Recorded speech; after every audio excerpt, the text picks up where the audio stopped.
साल 1988 2 नवंबर की रात, जब समुद्र में 2 मछुआरे जहाज़ों को आतंकवादियों द्वारा हाईजैक कर लिया गया। उस घंघोर अंधेरे में जब तक मछुआरे कुछ समझ पाते, उन आतंकवादियों ने मछुआरे को बंधक बनाकर मालदीव्स के कैपिटल माले लेकर पहुंच गए। पर मालदीव्स की सरकार और माले के लोग इस हमले से बिल्कुल बेखबर थे। उन्हें कहाँ पता था कि सुबह का सूर्योदय माले की सड़कों पर गोलियों और बंदूकों की गूंज से शुरुआत होगी। 3 नवंबर की सुबह सड़कों पर गोलियां बरसने लगती है और सड़कों पर एकदम से हड़कंप मच जाता है और 200 से भी ज़्यादा टेररिस्ट माले शहर के कोने कोने में दाखिल हो जाते हैं। लेकिन ये कोई आम टेररिस्ट नहीं थे। इनके पास राइफल्स, हैवी मशीन गन्स और ग्रेनेड्स जैसे हथियार शामिल थे। पर कौन थे ये लोग और इतने बड़े हमले को इन टेररिस्ट द्वारा क्यों अंजाम दिया जा रहा था?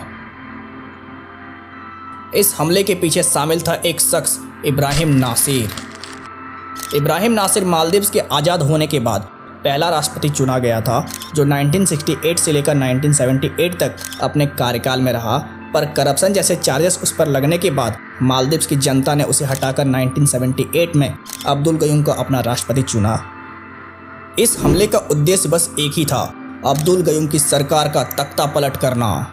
इस हमले की जिम्मेदारी इब्राहिम नासिर ने अब्दुल्ला लतूफ़ी को दिया, जो People's Liberation Organisation of Tamil Eelam यानी प्लॉटे का एक आतंकवादी था।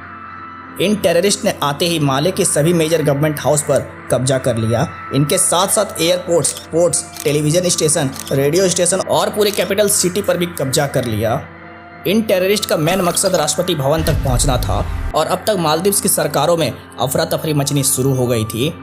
खबर मिलते ही नेशनल सिक्योरिटी एडवाइज़र ने प्रेसिडेंट गयूम को डिफेंस मिनिस्टर के घर पहुंचा दिया, मगर इस दौरान मालदीव्स के एजुकेशन मिनिस्टर को आतंकवादियों ने बंधक बना लिया था और पूरे राष्ट्रपति भवन को भी अपने कब्जे में कर लिया।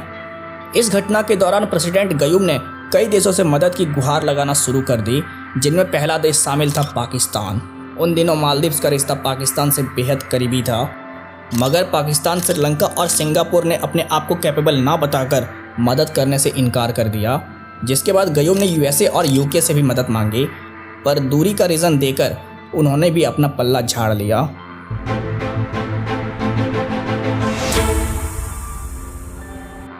तीन नवंबर की सुबह भारत के विदेश मंत्रालय जॉइंट सेक्रेटरी कुलदेव सहदेव के फ़ोन की घंटी बजी। मालदीव संकट में था और भारत से मिलिट्री एक्शन की मदद मांगी जा रही थी। कुछ ही देर में दिल्ली हरकत में आ गई और कुलदीप सहदेव ने फौरन प्रधानमंत्री राजीव गांधी को सारी बात बताई। राजीव गांधी ने सुनते ही मालदीव्स को बचाने और इस मिशन को अंजाम देने की हामी भर दी। जिसके बाद प्रधानमंत्री राजीव गांधी ने तुरंत अपनी सभी प्लान्स को कैंसिल किया और उसी वक्त एक इमरजेंसी मीटिंग बुलाई, जिसमें आर्मी चीफ, रॉ ऑफिसर्स और बाकी सभी इंपॉर्टेंट ऑफिसर्स शामिल थे। समय ज़्यादा नहीं था, जो भी करना था वो जल्दी करना था। इसीलिए पीएम राजीव गांधी ने होम मिनिस्टर पी चिदम्बरम से एनएसजी भेजने को कहा। पर vice chief of air staff air marshal Suri ने कहा, इस मिशन में हमें एयरफोर्स की भी ज़रूरत पड़ सकती है। जिसके बाद army chief general VN Singh ने प्रधानमंत्री को भरोसा दिलाया कि इस ऑपरेशन के लिए पैराशूट ब्रिगेड सही रहेंगे। मीटिंग खत्म होने के फौरन बाद इस मिशन को अंजाम देने की तैयारी शुरू हो गई। भारतीय सेना के लिए इस मिशन को अंजाम देना बिल्कुल भी आसान नहीं था और भारतीय सेना को पहली बार ऐसा कोई टास्क मिला था।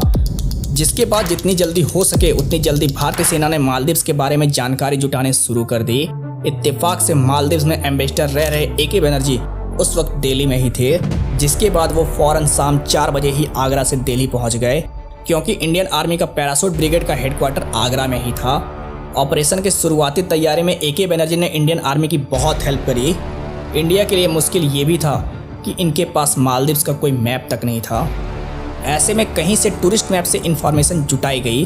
पहले प्लान बनाया गया कि सोल्जर्स प्लेन से पैरा ड्रॉपिंग करेंगे, लेकिन जब 50 पैरा ब्रिगेड से पूछा गया तो इस प्लान को उन्होंने उसी वक्त मना कर दिया। कारण मालदीव्स में छोटे छोटे आइलैंड का होना और पैरा ड्रॉपिंग के दौरान हवा सोल्जर्स को कहीं दूर ना ले जाए, इस बात का खतरा था। उधर विदेश मंत्रालय से लगातार मालदीव्स के अपडेट आ रहे थे, जिसमें पता चला कि माले एयरपोर्ट्स पूरे तरीके से आतंकवादियों के कब्जे में है।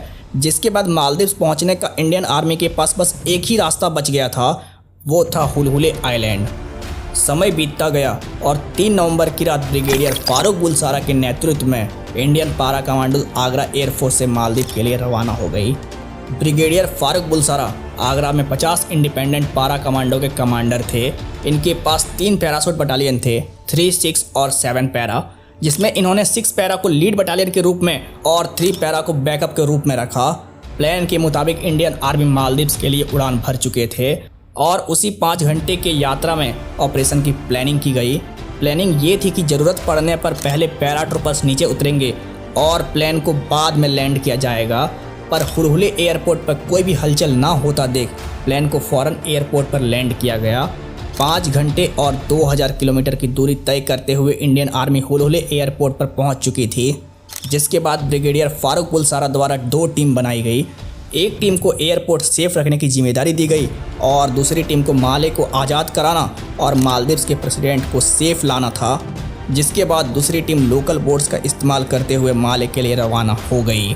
माले पहुंचते ही वो टीम भी 2 हिस्सों में बंट जाती है। एक टीम प्रेसिडेंट के तलाश में निकली और दूसरी टीम आतंकवादियों के तलाश में। आधी रात तक माले के main coast Indian army secure कर चुकी थी। इंडियन सोल्जर्स एक जगहों की तलाशी लेते हुए आगे बढ़ते रहे।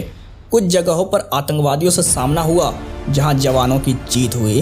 रात के 2:10 पर टीम उस सेफ हाउस में पहुंची जहां पर प्रेसिडेंट गयुम को छुपाकर रखा गया था और वहां पहुंचते ही इंडियन आर्मी के द्वारा सबसे पहले गयुम को सेफली रेस्क्यू किया गया।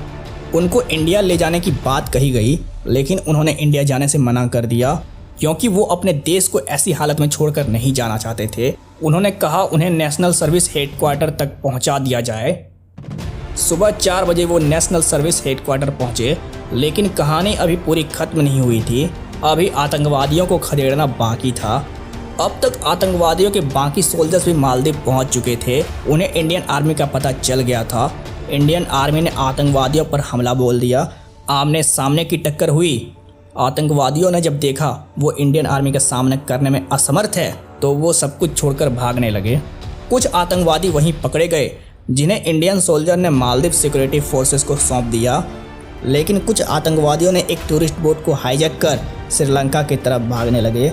लेकिन उस समय तक इंडियन नेवी मालदीव्स में इस ऑपरेशन के लिए पहुंच चुकी थी। आगे चलकर हाईजैक बोट का सामना इंडियन नेवी INS गोदावरी और INS बेतवा से हुई। दोनों के बीच काफ़ी क्लैशेस हुए और 19 आतंकवादियों को मारकर इंडियन नेवी इस जंग में जीत गई।